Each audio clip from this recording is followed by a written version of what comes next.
On the road again, guys. 8:19 a.m. I'm on Interstate 25 going south towards Las Cruces, about 70 miles away. And then we're going to cut across on 70 to Alamogordo, ETA about 11:30 a.m. But we're going to talk about tiny homes on the way. Why? Because I got tiny homes on my mind. And I'm going to write a song about it. Tiny homes on my mind. But anyway, first of all, there's stuff in the road up here. But anyway, what I wanted to mention was the tiny home community that I am buying a tiny home in uses what they call xeriscape or some kind of landscaping that uses, like small gravel and rocks and stuff and a few desert plants. So what that means is there is no grass, no trees to drop leaves, really. And so what you end up with is a place where people do not need a lawnmower, a weed eater, and a leaf blower. And at Fort Clark Springs, even though the yards were about 10 square feet, seemed like a lot of people had a lawnmower, leaf blower, and a weed eater. And these old people would run them all day long because they're always looking for something to do. And that area in Texas at Fort Clark Springs is kind of a retirement area. Well, it is. And, these old men would be out there with that leaf blower early in the morning, late in the evening, midday, and, weed eating and trimming trees and good God Almighty. So those three items, the lawnmower, the weed eaters, and the leaf blowers make a hell of a lot of noise. A lot more than a little barking dog, I can assure you. Because I've lived there for a couple of years, I guess, close. And now we're going to try a tiny home in a tiny home village in Alamogordo. Going there now to do the money stuff and get the title. And I plan to sleep there tonight. This is Tuesday morning, March the 18th, I think. Let me check. Doesn't say. Yeah, no, it's 19th, Tuesday, March the 19th. And we're on the road. And one of the things I've noticed here on Interstate 25, of course, there's a couple of cars coming now, just because I'm fixing to say that there isn't much traffic on I-25 south toward Las Cruces right now. No trucks. There's one more car coming here. I'm driving getting up to it, 60 miles an hour. That's warp 5 for me. And so anyway, but yeah, there's a lot of, a tiny home in a tiny home community. Downside, you got to pay a lease. Lease goes up every year, even though they have a fixed rate of increase. Once you live in the area, they don't go up more than 2% a year or something. They have a fixed rate of increase. Now, if you're not in there, they can, when you come in, they can charge you whatever they can get. Okay, and so that's kind of a negative. So the lease of the lot is it's $380 a month, and that gives you water, sewer, and trash, which is about $100 or more. And so they make it about $250 to $280 a lot, which is fine. If they weren't making a profit, it wouldn't be any fun. And they do the exterior maintenance, which is none, basically, or not much. And so that's about the only. And then of course you're in a community. The houses aren't that far apart. There's as much space between the tiny homes as there is between homes in any subdivision anywhere. They build the homes right close together because that maximizes profit, blah, blah, blah, enough said. So is that a negative or a positive? It depends on your neighbors. If they're quiet, then it's a non-issue. If you've got loud neighbors that can't hear and they got their TV cranked up or they're talking on their cell phone loud on their patio or whatever, then that might be something you got to deal with. I've got some plans. And what else? But the upside is there is no exterior maintenance. You don't have to worry about the yard and all that crap. That's a plus. What else? The convenience of the community to shopping areas like, Walmart, the grocery store. And for me, in my case, a big plus is being only 30 minutes from my place in Cloudcroft, New Mexico, so that in the summers, actually starting April the 1st through November the 1st, when it's going to be hot for several days or whatever, I'll just zip up the mountain and be there in that cooler climate at 8,500 feet until it cools down, or until I want to come down the mountain. So yeah, this is really a rough road here on I-25, and so you may be getting some road noise in the deal, and if you are, I apologize for that, but there's nothing I can do about it. I'm not going to get out and repave Interstate 25. So, but we're rocking along here, Art. We're averaging 20.7 miles per gallon, 60 miles an hour. Not complaining about that. That's another thing.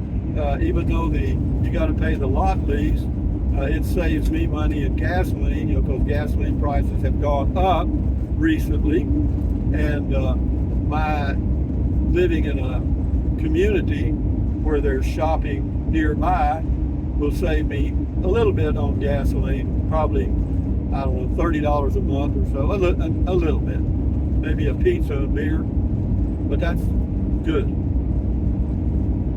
As far as a view, it appears that from my front porch at my tiny home, I'll have a pretty good view of the Sacramento Mountains off to the east, and if so, that's good. I think that's true.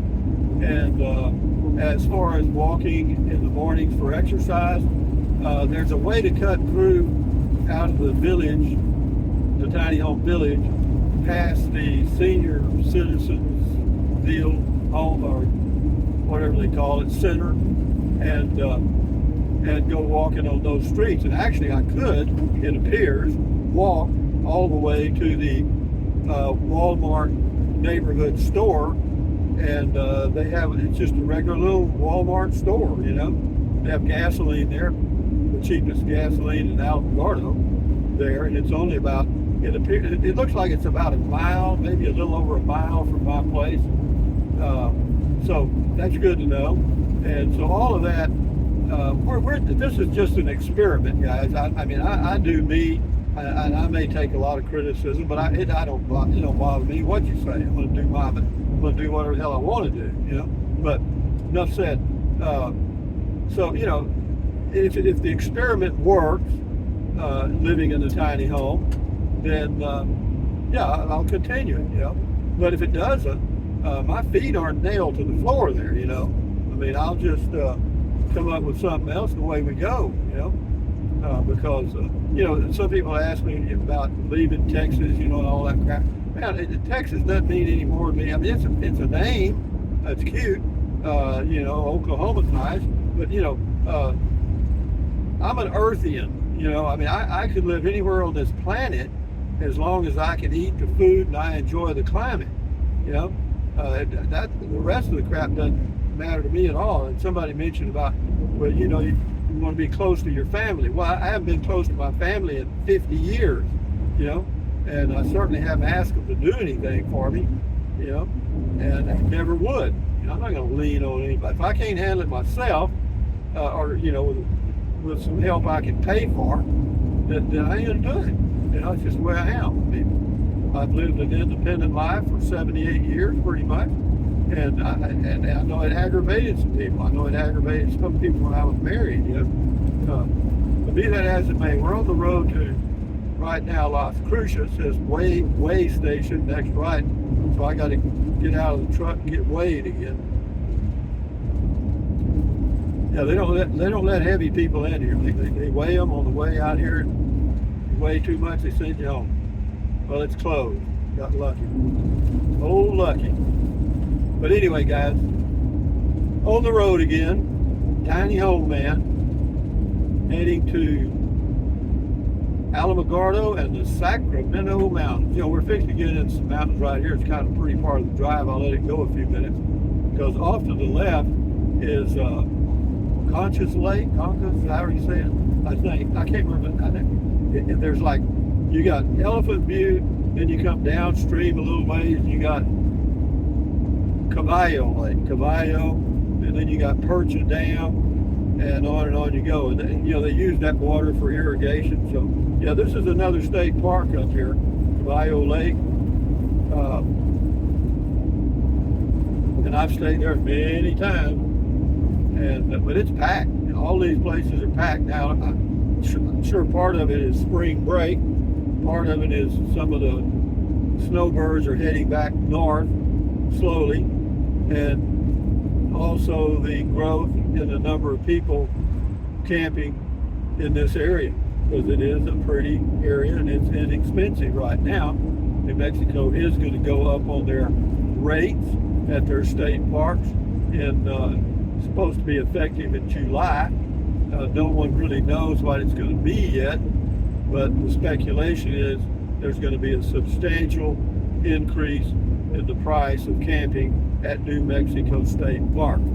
That's the scuttlebutt. So having said that, guys, let's go through these mountains here.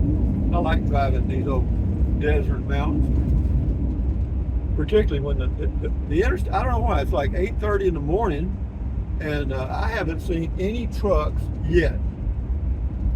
Just as I say that, look here, on the left, there's a truck. Cheater, pumpkin eater, you know what I mean?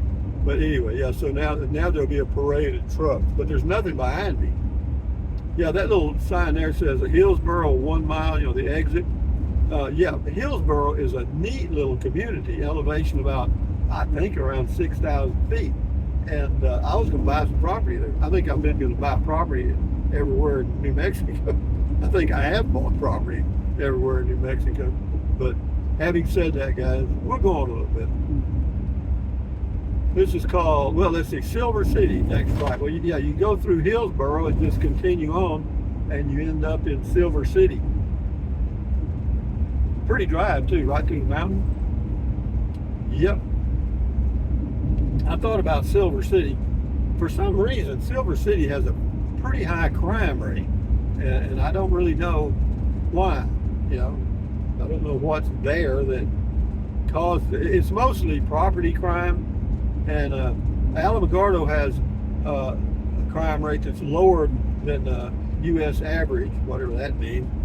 But most of their crime is property crime. You know, people stealing stuff off your property, you know.